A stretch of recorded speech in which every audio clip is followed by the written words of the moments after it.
In Lab 4, I tracked the motion of an object on a spring after applying an initial force in both the x and y direction.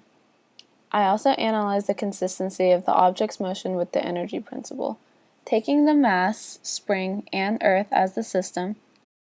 In conclusion, I found that the observed data supported both Newton's second law and the fundamental energy principle.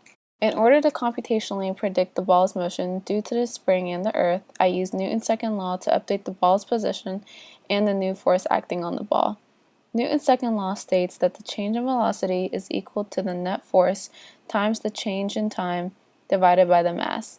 This can be rearranged to solve the new final velocity after an applied force, and furthermore the updated position of the object. In order to calculate the net force, I looked at the two objects that exerted a force on the ball, the Earth and the spring. The Earth's gravitational force is constant and equals the mass times the gravitational constant 9.8. Because I chose the origins of my axes to be at the spring's point of attachment, the gravitational force acts in the downward direction. The derived formula for the spring force is negative Ks times S, where S is equal to the magnitude of the stretched or compressed wire minus L naught. In order to calculate the spring's changing force on the ball, I had to calculate the spring stiffness constant Ks and relaxed length L naught.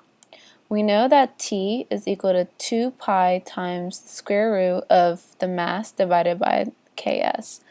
With the observed period of oscillation T, I solved for Ks equal to 4 pi squared times m divided by t squared. In order for the object and the spring to be in static equilibrium, I used the assumption that the gravitational force must equal the force of the spring and solved for L naught. I set my system to be the attached object, the spring, and the Earth.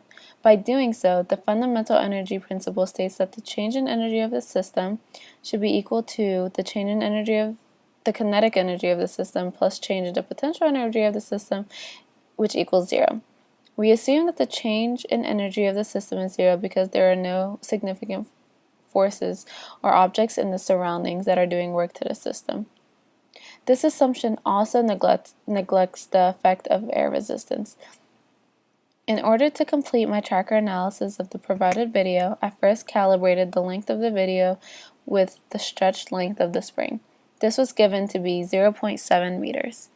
I then determined the axes of my video by placing the origin of my coordinate system at the point of attachment of the spring. I began tracking the center of the object from the instant Professor Greco released the object until 9.1 seconds later. In order to calculate the average period of oscillation, I divided the time, using only the first 3 complete oscillations, by the number of completed oscillations. Using this data, I found T is equal to 1.52 seconds, and furthermore, the spring stiffness is equal to 6.87 newtons per meter. Under my previously stated assumptions, I set both opposite acting forces equal to each other. Solving for L naught, I found that L naught is equal to 0.1265 meters. Using the starter code provided, I inputted all of the new initial conditions appropriate to my observations. The initial velocity of the ball is equal to the 0 vector because Professor Greco is initially holding it at rest. I chose small delta t that was also a multiple of the time interval between frames in order to compare the observed data with the computational model. I updated the calculated stiffness constant and L naught of the spring in my code, then calculated L, the stretched or compressed length of the spring, L, the direction of the spring's force, and S. I also included the lines to calculate the initial values of the energy of the spring mass system, the kinetic energy, the gravitational potential energy between the spring and the object, and the gravitational potential energy between the object and the Earth.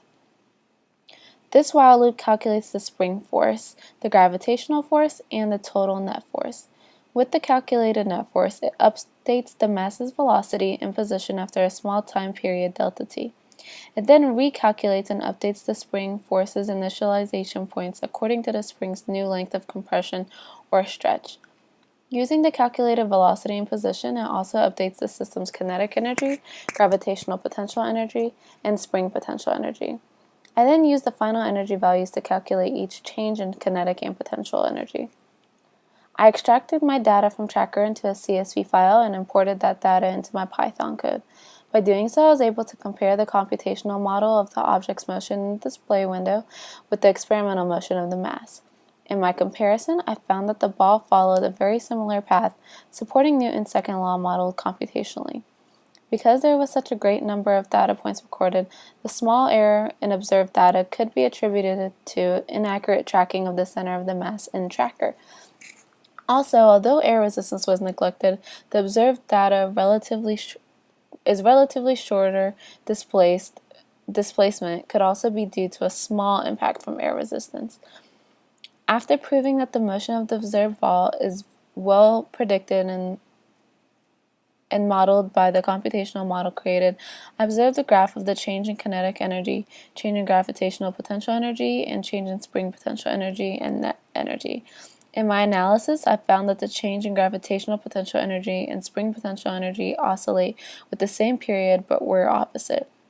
This makes sense because when the change in the spring potential energy is greatest, the spring is either compressed or stretched, and the change in gravitational energy is greatest but in the opposite direction. The change in kinetic energy varies from positive to negative as the spring stretches and compresses. Finally, the net change in energy is equal to zero, supporting our initial assumptions under the fundamental energy principle. What does it mean? The energy principle states that the change in energy of the system has to be equal to zero. When analyzing the graphs, you could see where the sum of the change in the gravitational, spring, potential energy, and kinetic energy is always zero. This supports the energy principle. When comparing the periods of oscillation between the data from the x and y coordinates, I found that the time it took to complete one rotation in the y direction is slightly smaller than in the x direction. This could be from the greater displacement in the x direction after the force applied. In conclusion, I found that by using Newton's second law, I was able to determine the necessary initial conditions of the wire. With the initial conditions, I updated the final velocity, final position, and F net. Then using both the final velocity and final position, I modeled the energy of the system, thus supporting the fundamental energy principle.